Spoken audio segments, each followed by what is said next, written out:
So one of the things that I like to do is abuse myself with extra work. So today I was driving around in my S10. This V8 S10 that I've been working on right here. The exhaust gasket, which I had just put on.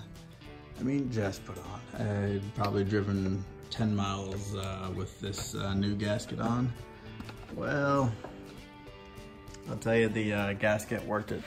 Not the gasket. The bolt worked its way loose. The header bolt. So yeah, those things are.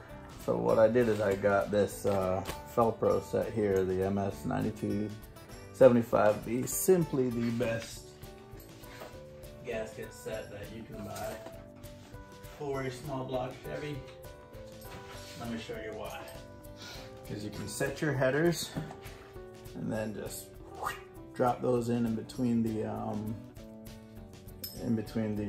header bolts, you know, and you can have everything all set up, and then you just twist them up. It took me days to get those installed properly, you know. They'll fuck you every minute of the way. So here we go.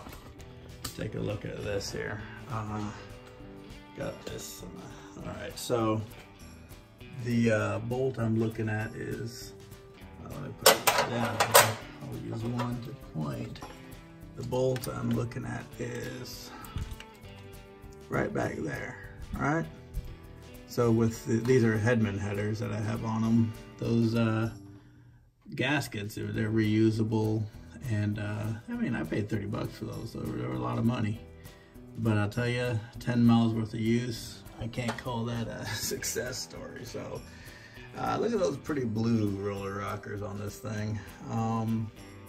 Either way, so this is the 355 V8 that's in this thing. And I don't know if you can look down there. That's the sawtooth right there. So these are Vortex. And that's a Vortex carbureted Edelbrock intake and a Edelbrock 800.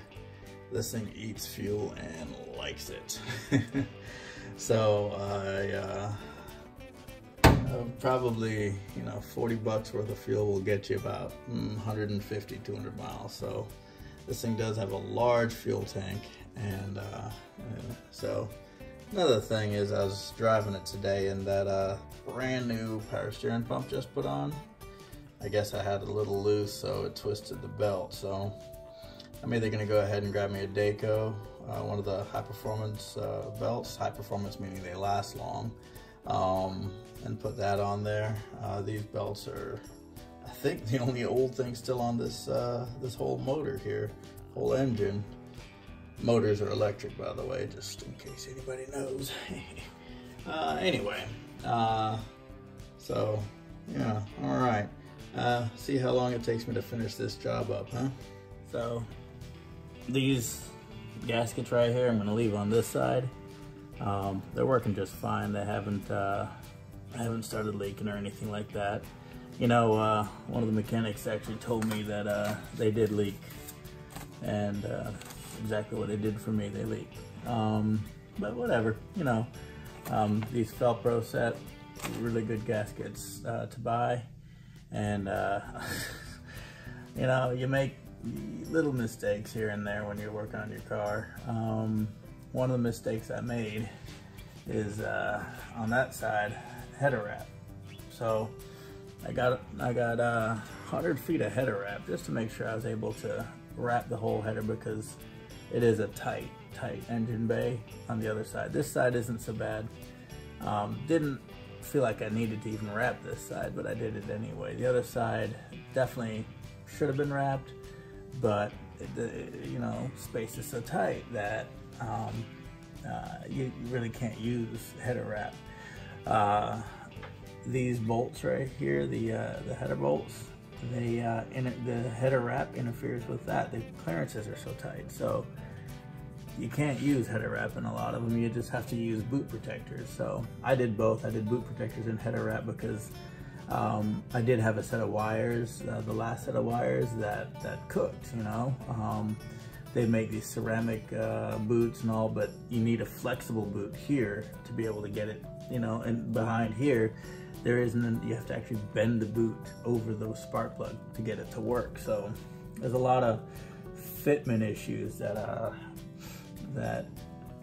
come around. But yeah, so you're working on something like this, you just got to make sure you've got enough space to, so, you know, leave an inch space, you know, in between your bolts and stuff, because these don't even come out with, you can't even, you know, access these. They won't even come out of the hole with header wrap on there. So, you know, header wrap can be a saving grace for these things, but they can also make your job a lot harder. So, and that's exactly what's happening on the other side.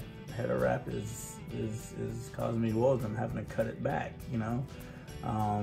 So, or completely get rid of it, as in the center ones over there. So either way, just something to keep in mind when you're, you know, working on these old school rides.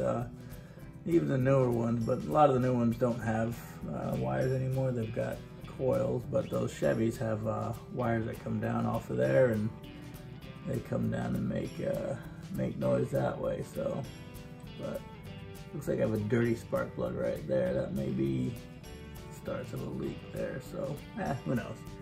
Anyway, good night.